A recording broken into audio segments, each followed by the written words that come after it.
Olá, tudo bem? Hoje eu estou passando por aqui para nós conversarmos um pouco sobre o que é a psicoterapia e quais os benefícios que a psicoterapia pode trazer para a nossa vida. Eu tenho refletido muito sobre essa questão porque eu ainda percebo, claro que isso já diminuiu bastante, mas eu ainda percebo um preconceito em relação ao trabalho do psicólogo clínico. Ainda existem pessoas que não procuram uma ajuda especializada porque elas têm medo de serem rotuladas de loucas, de pessoas desequilibradas ou que não têm fé suficiente, que são fracas, que não conseguem dar conta da sua vida, que precisam de uma outra pessoa. Ou, muitas vezes, para que procurar um psicólogo se eu posso dividir com meu amigo, com um líder religioso, com meu esposo, com a minha esposa, com a minha mãe? Para que eu vou gastar? Por que eu preciso investir em alguém que eu vou lá só para conversar? E não é isso. O psicólogo é um profissional que estuda, faz uma graduação, um curso de nível superior durante 5 anos e ainda faz uma especialização que a grande maioria é em torno de 3 anos e ainda não é só isso, ainda exige uma qualificação constante através dos mais diversos cursos, cursos de curta, média ou longa duração, ao longo de toda a vida em que esse profissional vai atuar enquanto psicólogo clínico. Por que eu falo psicólogo clínico?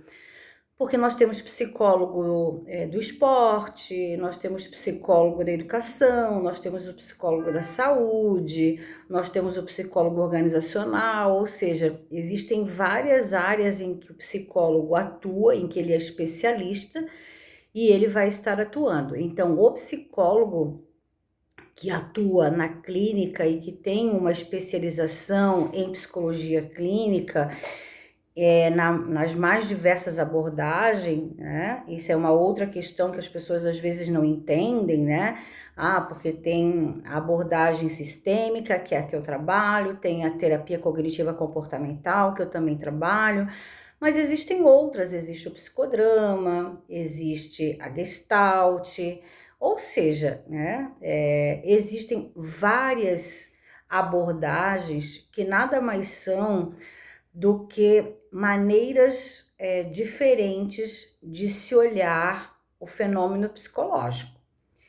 Mas que uma não é melhor do que a outra, né? Depende da interação, né, que essa pessoa vai ter com o profissional que estiver lhe atendendo. Por isso que é tão importante o vínculo terapêutico, porque o vínculo terapêutico, ele nada mais é do que a capacidade desse profissional de acolher o sofrimento que essa pessoa está trazendo naquele momento. Porque ninguém procura um psicólogo quando está extremamente feliz. Até deveria, porque às vezes uma felicidade exagerada pode significar um desequilíbrio também nas emoções. Mas geralmente as pessoas procuram quando elas estão encontrando alguns entraves, algumas dores na sua vida. Então, esse profissional, ele vai estar, né, ouvindo essencialmente o que essa pessoa está trazendo e de uma maneira técnica, se utilizando de vários recursos terapêuticos, ele vai estar facilitando o processo de autoconhecimento dessa pessoa. Então, o psicólogo, ele é um profissional essencialmente do cuidado, do acolhimento, da dor e do sofrimento que essa pessoa está trazendo. Então, muitas vezes, né, essa dor se traduz em medo, em ansiedade, em fobias, Muitas vezes as pessoas apresentam medos exagerados de falar em público, ou estão vivendo um processo de luto, não somente por morte de um ente querido, mas também, né, pela perda de algum projeto na sua vida que não tenha dado certo, o fim de um relacionamento, um desemprego, um intercâmbio que eu gostaria de ter feito e não deu certo, um luto por estar mudando de país, mudando de cidade, os lutos que nós vivemos, né, naturalmente, né, na medida em que nós vamos mudando os nossos ciclos de vida, né, então da infância para a adolescência,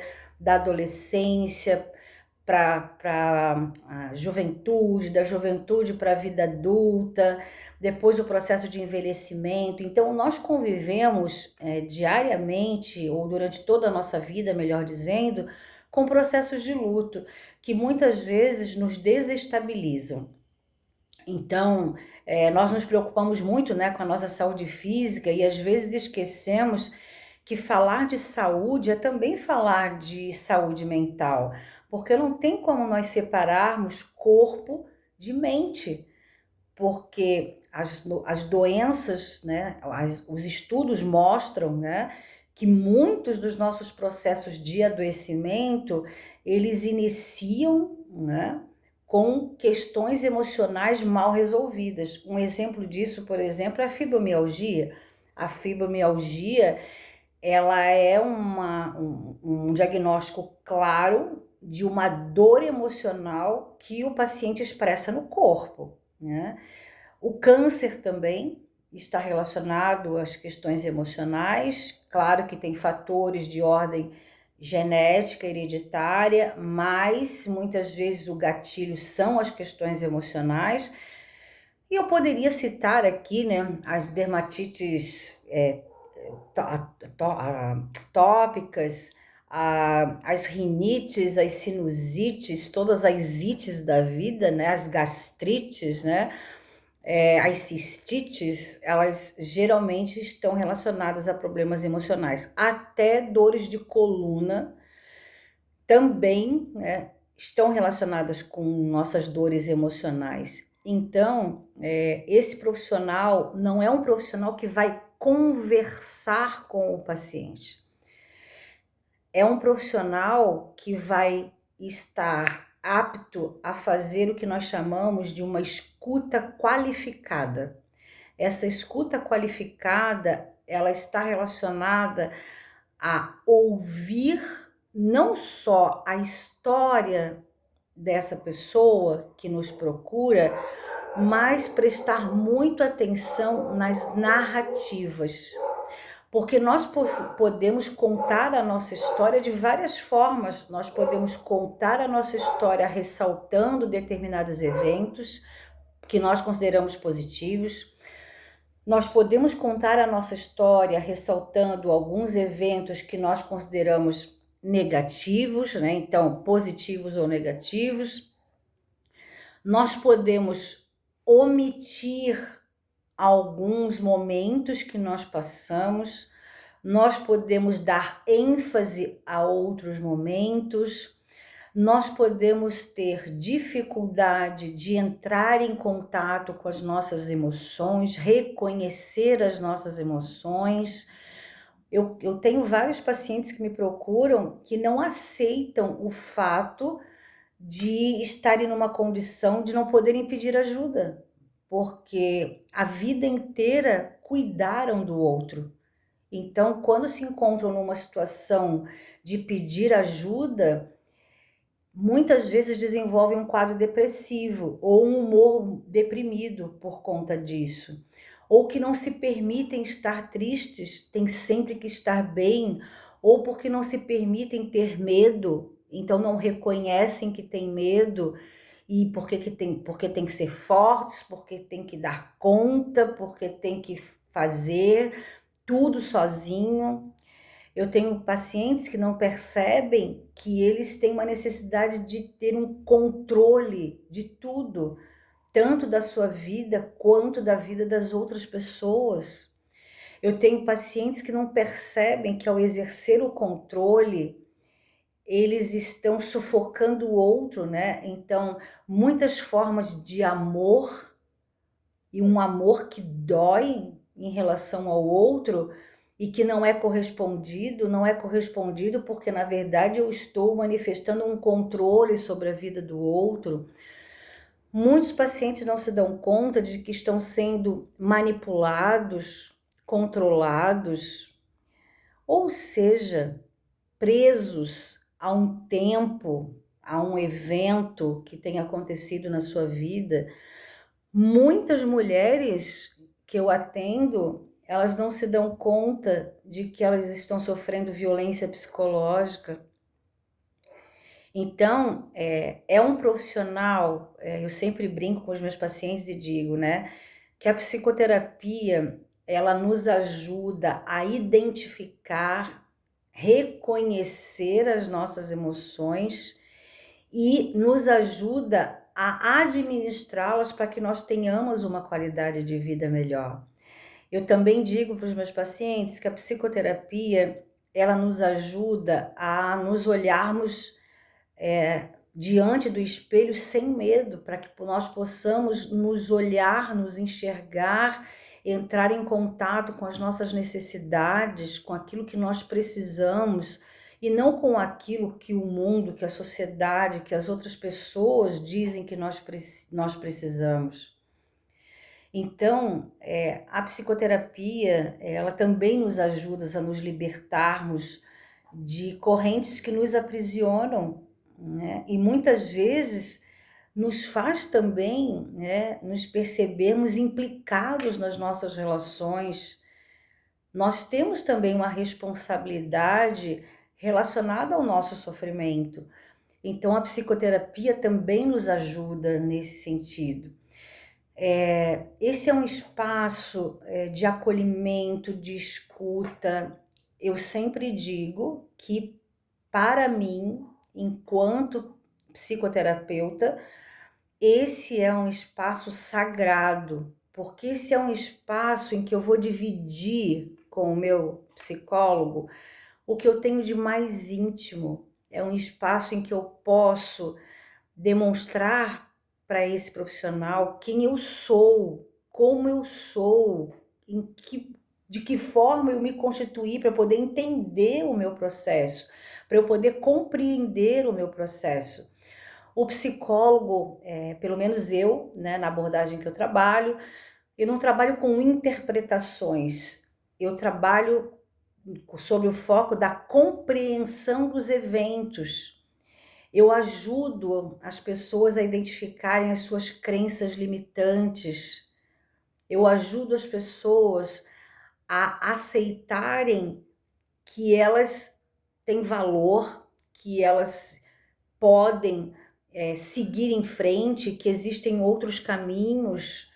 Não que eu diga quais são esses caminhos, mas eu ajudo essa pessoa a caminhar e ir descobrindo o que ela tem de mais precioso, que é a sua essência, que são as suas potências, que são as suas habilidades, que são as possibilidades de transformação da sua vida.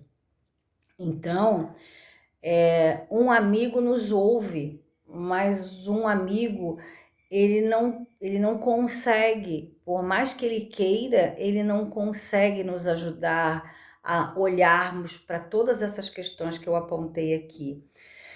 Então, existe sim uma diferença muito grande, né, em que nesse trabalho que é realizado por um psicólogo.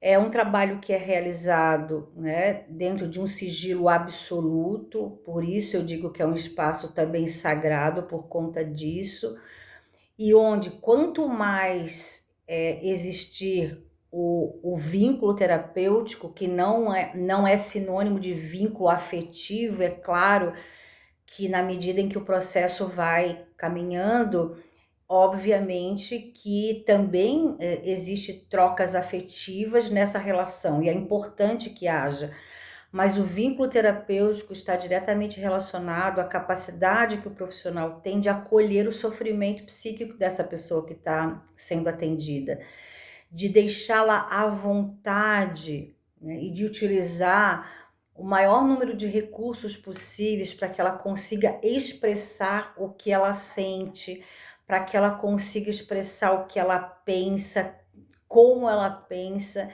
e para que ela possa expressar como ela age e como reage nas relações que ela estabelece com ela e com as pessoas que fazem parte do contexto dela.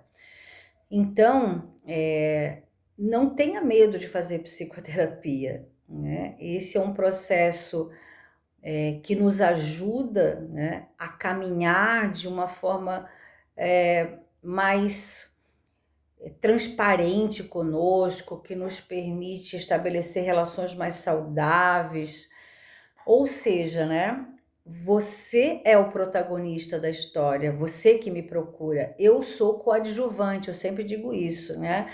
Por quê? Porque eu caminho ao lado. Não sou eu que decido o que é melhor para você, não sou eu que escolho, faço escolhas para você e decido os caminhos que você deve seguir. Não, eu te ajudo a olhar para a sua vida e buscar estratégias, buscar outras formas de pensar, sentir, agir e se relacionar consigo e com o outro. Então, espero ter contribuído aí com vocês nesse vídeo e espero que vocês reflitam, né, acerca da importância em realizar psicoterapia. Tem mais uma questão que eu queria colocar, né? Algumas pessoas, elas vêm, eu estava até esquecendo, mas algumas pessoas vêm para psicoterapia e se preocupam com o tempo que vai demorar a psicoterapia. Depende muito do processo de cada um, né? Depende do que essa pessoa está trazendo enquanto, né, demanda. Muitas vezes uma demanda se desdobra em várias outras demandas, né? Então, às vezes a gente vem para trabalhar um luto, por exemplo, específico que eu estou vivendo naquele momento por conta da morte de um ente querido. E eu descubro durante o processo que eu tive vários outros lutos, não por morte de alguém, mas de ciclos que não se fecharam na minha vida e dificuldades de mudar de ciclos que eu vou precisar trabalhar. Muitas vezes eu venho porque eu estou vivendo um relacionamento abusivo e eu não me dei conta ainda de que eu estou vivendo um relacionamento abusivo e que eu tenho uma participação nessa relação, ou seja, são várias questões que vão se desdobrando. Então, existem processos que duram 6 meses, outros duram 1 ano e meio, outros duram 3 anos. Alguns pacientes ficam, às vezes, 2 anos, dão uma parada e depois retornam. Ou seja, não tem como lidar com todos da mesma forma. O processo vai caminhar de acordo com a demanda de cada paciente, com a história de cada paciente. Ok, pessoal, um grande abraço, espero ter esclarecido, né, acerca do que significa e dos benefícios da psicoterapia. Um grande abraço a vocês.